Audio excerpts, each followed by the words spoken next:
No início do século XVIII, o mundo da ciência voltou sua atenção para o problema da eletricidade.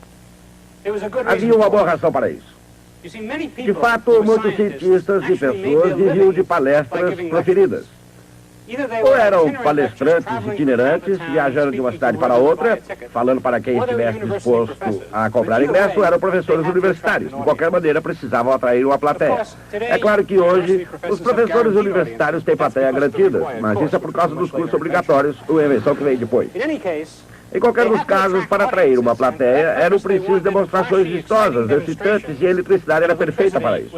Uma demonstração típica era pegar o menino de rua aí, dos seus 9 anos, pendurá-lo ao teto com fios de seda, carregá-lo com uma máquina eletrostática e permitir que o povo tirasse faíscas do seu nariz.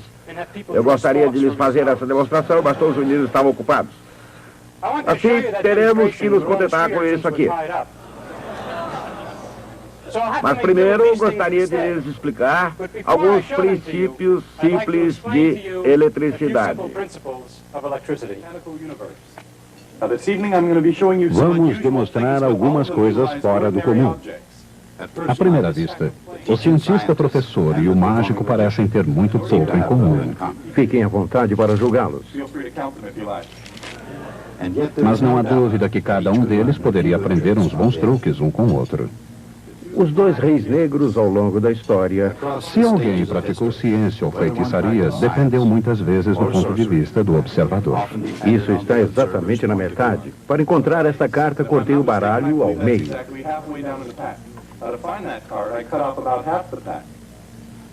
Não importa se isso era ciência pura ou pura enganação. Os gregos antigos a praticaram com paixão. Os gregos eram muito bons tanto em esporte como em ciência e fizeram muito cedo uma surpreendente descoberta sobre a natureza da eletricidade. É uma vara de condão feita de resina. Esfrego o pelo do coelho. Alguns materiais agem como uma vara de condão quando esfregados no pelo de um coelho, atraindo pequenas partículas de matéria.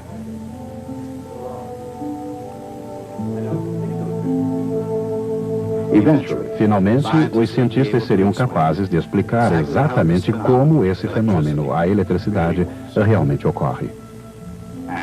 E ao contrário do mágico profissional, os primeiros eletricistas mostravam-se dispostos a compartilhar os segredos do seu ofício. Um dos segredos da eletricidade, por exemplo, deixou de ser segredo desde que Benjamin Franklin começou a atuar na área.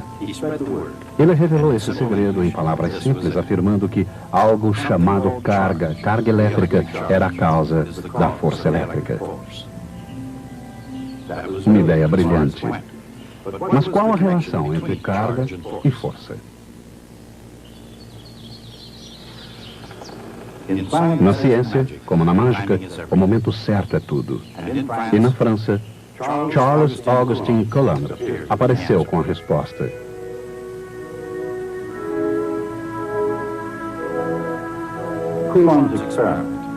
Coulomb demonstrou que a relação entre carga e força podia ser verificada por outros cientistas.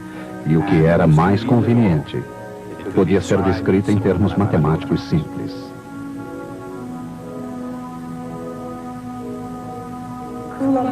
A lei de Coulomb afirma que a força elétrica é proporcional ao produto das cargas e inversamente proporcional ao quadrado da distância entre elas. Além disso, existem duas espécies de carga, a positiva e a negativa. Cargas elétricas de espécies diferentes se atraem. Cargas elétricas do mesmo tipo se repelem.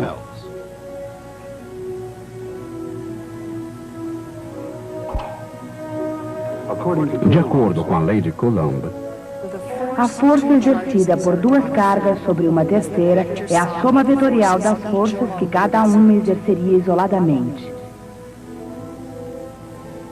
De fato, a força elétrica resultante de um número qualquer de cargas positivas e cargas negativas é a soma vetorial dessas forças, de maneira que a força total ainda é calculada segundo a lei de Coulomb.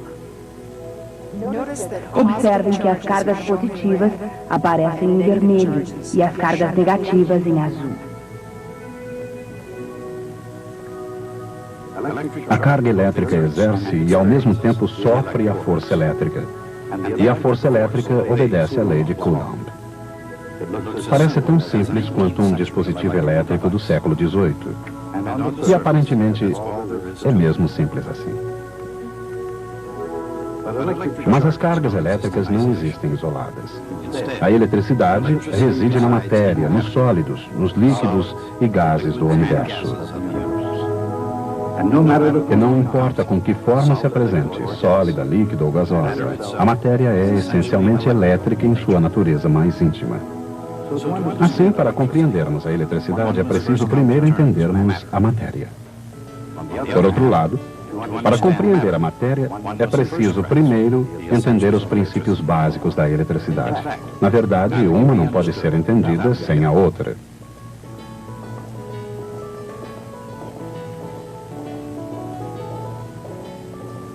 Em seu próprio escritório, Franklin começou a pensar na eletricidade como sendo um fluido que de alguma forma interagia com a matéria.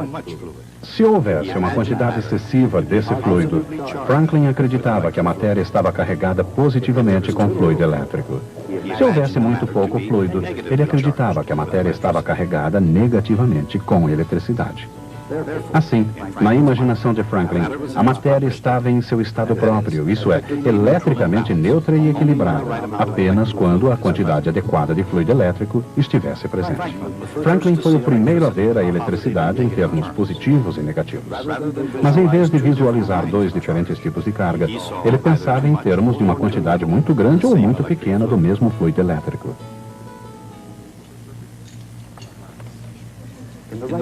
Nas mãos da pessoa certa, o fluido elétrico único de Franklin transformou-se em dois tipos de carga elétrica. Elas desaparecem na xícara. Finalmente, acumulando conhecimentos obtidos pouco a pouco, os cientistas voltariam a reunir tudo numa estrutura única, cujos tijolos são átomos mantidos unidos por cargas elétricas positivas e negativas. No centro de cada átomo está um núcleo, formado por prótons e nêutrons. Os prótons contêm carga positiva. Os nêutrons do átomo não possuem carga, o que significa que são eletricamente neutros. O núcleo, como um todo, é cercado de elétrons, que possuem carga negativa.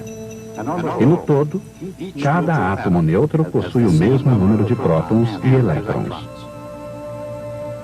A carga positiva de cada próton contrabalança a carga negativa de cada elétron. E eles são mantidos unidos pela força elétrica atrativa entre eles. Desaparecem na xícara de forma misteriosa. Mas esse equilíbrio muito especial, como qualquer outro, às vezes está longe de ser perfeito. Na verdade, nem todos os átomos são neutros. Alguns possuem elétrons a mais ou a menos, e nesse caso são chamados íons. De fato, os íons de sódio com uma carga resultante positiva e os íons de cloro com uma carga total negativa são mantidos unidos pela força elétrica em cristais que formam o sal de cozinha. Mas quer seus átomos estejam ou não ionizados, sólidos, líquidos ou gases, toda a matéria no universo é mantida unida pela força elétrica.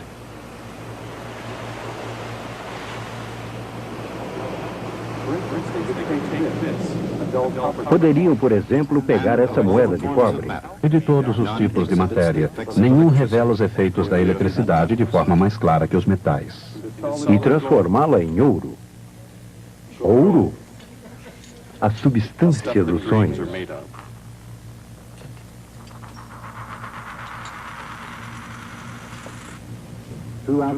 Através da história, os cientistas têm investigado profundamente a natureza dos metais. E nessa busca, descobriram que todos os metais possuem propriedades semelhantes. Antes de mais nada, todo metal é maleável e dúctil, possuindo a capacidade de poder ser moldado sem quebrar. Outra propriedade, há muito conhecida, é o brilho, o grau com que um metal brilhante reflete a luz. Durante muito tempo, apenas essas eram as propriedades conhecidas dos metais. Mas no século XVIII, os cientistas descobriram outra propriedade comum a todos os metais. Hoje, ela é chamada condutividade, a capacidade de conduzir eletricidade.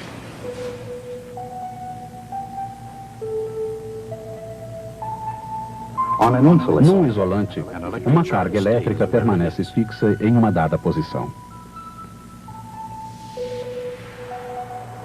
Mas no metal, ela se espalha rapidamente. Isto é, o metal conduz a eletricidade. Mais especificamente, é isso que acontece. Cada átomo de um metal pode ser imaginado como um íon positivo, com um ou dois elétrons mais externos girando em seu redor, não muito fortemente presos a ele. Quando dois átomos metálicos estão muito próximos, esses elétrons mais exteriores podem passar facilmente de um para o outro átomo. À medida em que mais átomos vão sendo acrescentados, os elétrons podem se dispersar mais. Esses elétrons móveis são conhecidos como elétrons de condução e são eles que dão aos metais algumas de suas propriedades especiais. Dessa forma, todos os metais são bons condutores elétricos, porque todo metal é como uma molécula gigante, na qual um determinado número de elétrons é compartilhado igualmente por todos os átomos. Podemos pensar no metal como uma estrutura de íons carregados positivamente unidos por um fluido de elétrons móveis.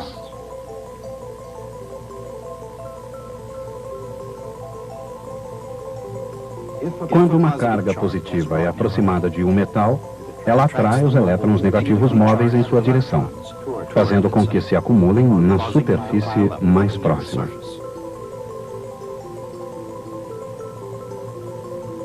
O resultado é que íons positivos, não contrabalançados pelos elétrons, permanecem na superfície distante.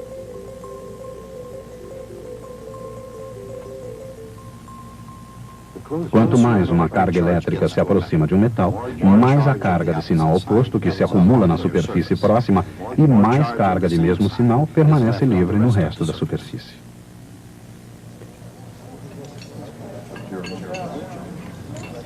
E agora uma caixinha fantástica. Não sei se acredita. Essas propriedades são usadas num instrumento científico que talvez pareça mágico. Esse instrumento é um eletroscópio de lâminas de ouro. Quando se aproxima uma carga elétrica do disco metálico, a folha de ouro se afasta da vareta.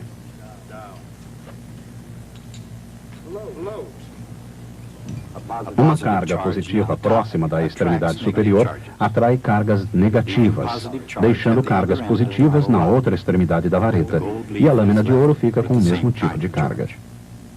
E, naturalmente, com o mesmo tipo de carga, a vareta repele a lâmina de ouro. Quando a vara de condão é removida, a lâmina cai novamente, a menos que a carga seja transferida para o disco através de contato físico. Deslocar. Ficar. O contato físico deixa a vareta e a lâmina de ouro com uma carga resultante excessiva e a lâmina permanece de pé. Mas ela volta a cair ao contato da mão. Para baixo. A mão, que também é um sofrível condutor, pode se ligar ao eletroscópio. Mas para onde foi aquela carga extra?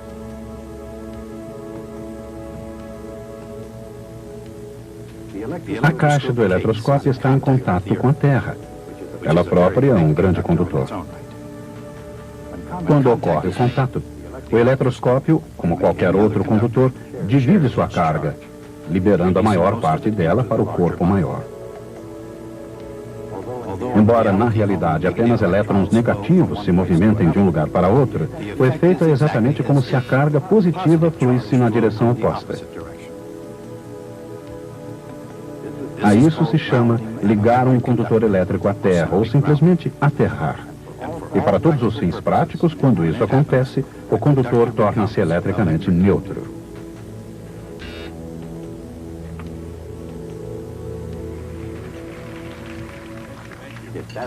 Mas se é assim, como é que alguma coisa pode ser carregada? Uma maneira é através da fricção ou atrito, o que não é surpresa para ninguém que já tomou um choque ao pisar num tapete seco. Mas existem maneiras mais eficientes de produzir essa carga por atrito. Produzir uma carga estática de maneira que o papel fique preso à vareta.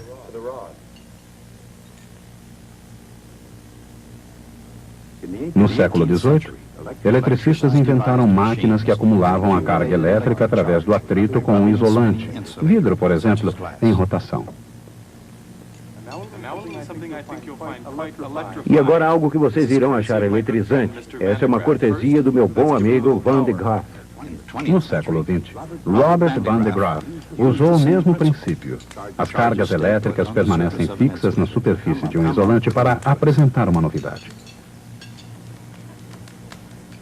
Aqui embaixo, um simples isolante capta a carga elétrica.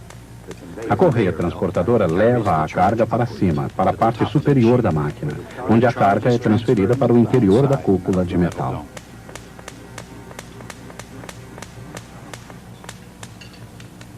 Como o metal é um condutor, a carga se espalha e o processo vai acumulando cargas até escaparem por meio de uma faísca, voltando ao velho lar, o chão.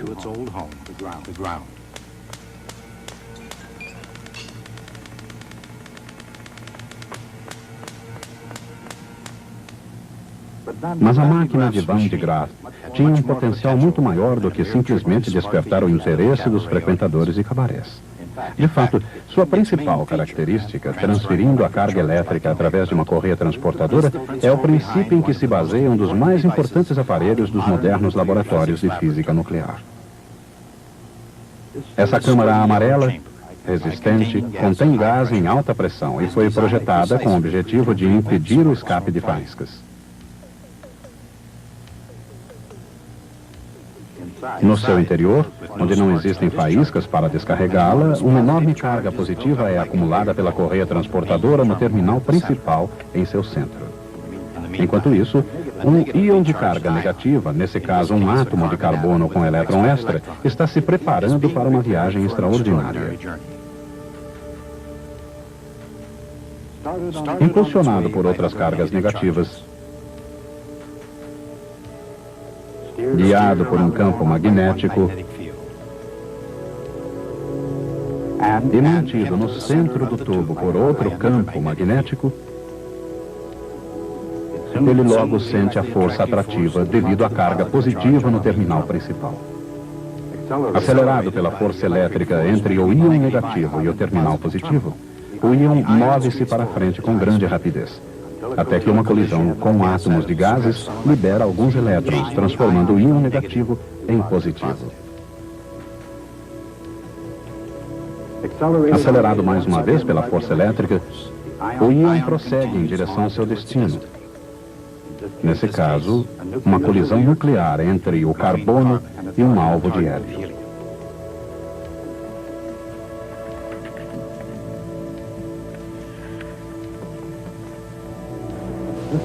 Essa máquina extraordinária é o acelerador Van de Graaff, porque ele usa a enorme carga acumulada pelo gerador Van de Graaff, não uma, mas duas vezes. Naturalmente, utilizar duas vezes a carga positiva não é um artifício de muito valor, mas mesmo assim é rigorosamente ciência e não mágica. Embora as correias transportadoras de Robert Van de Graaff constituam uma excelente maneira de armazenar cargas, a mãe natureza sempre prega alguma peça. Desde o início dos tempos, tempestades envolvem gigantescos acúmulos e liberações de carga elétrica. Os cientistas acreditam que o mecanismo envolve atrito entre partículas de gelo nas nuvens.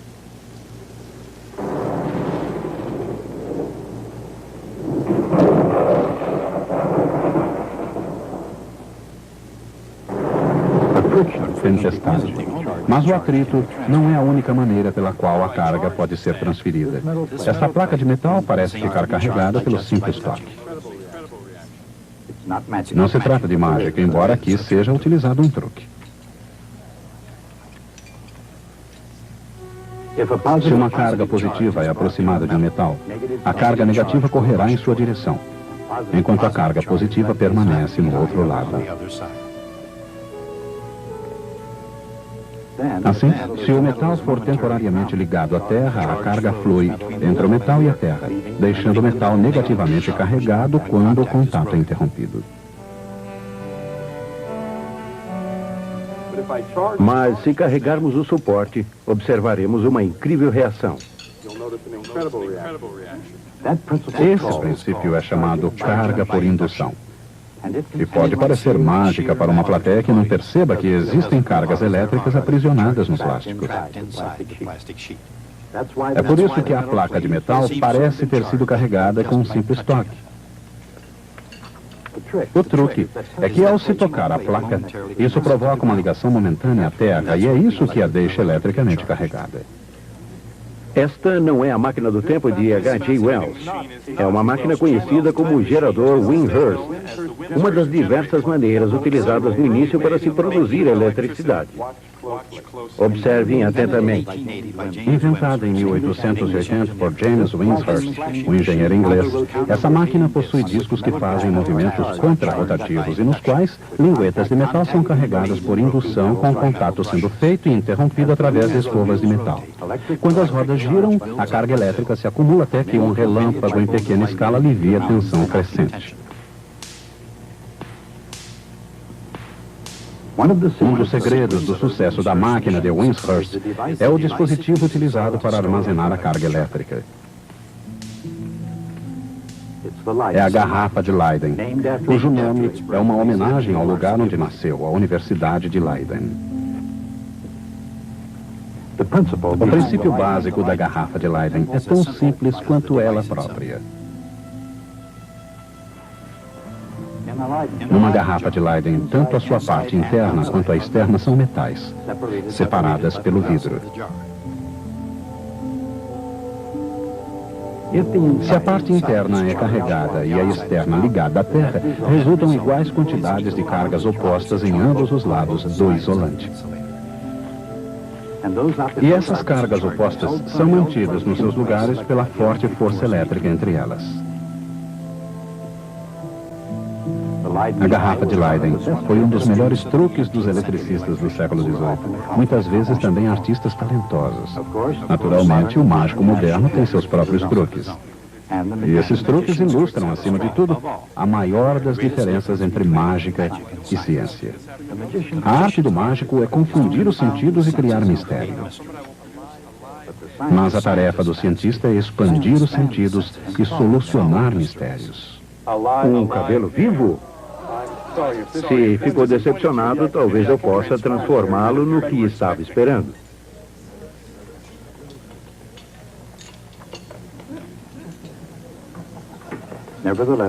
De qualquer maneira, os mágicos têm algo em comum com o professor moderno. Senhoras e senhores, uma lebre viva. Ambos procuram entreter alguém. Pelo menos, fazem o que podem.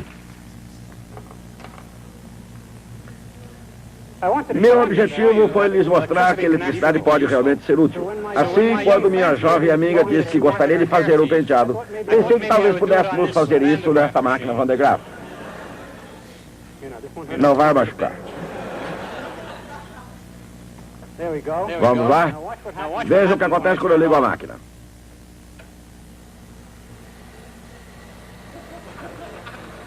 Estão vendo? A eletricidade pode literalmente deixar uma pessoa de cabelos em pé. Ela quis saber enquanto isso iria descarregar dinheiro do seu bolso. Respondi que não custaria nada, já que não houve carga transferida. Esse é um tipo diferente de gerador eletrostático. Funciona por indução, ligando e interrompendo contatos. Mas sua finalidade básica, sua finalidade é lançar faíscas. Vou lhes contar. Achava que iam me dar um motor elétrico para fazer isso funcionar, mas quando li as letrinhas miúdas do meu contrato, vi que elas diziam que eu tinha de virá-la por mim mesmo. Aí está.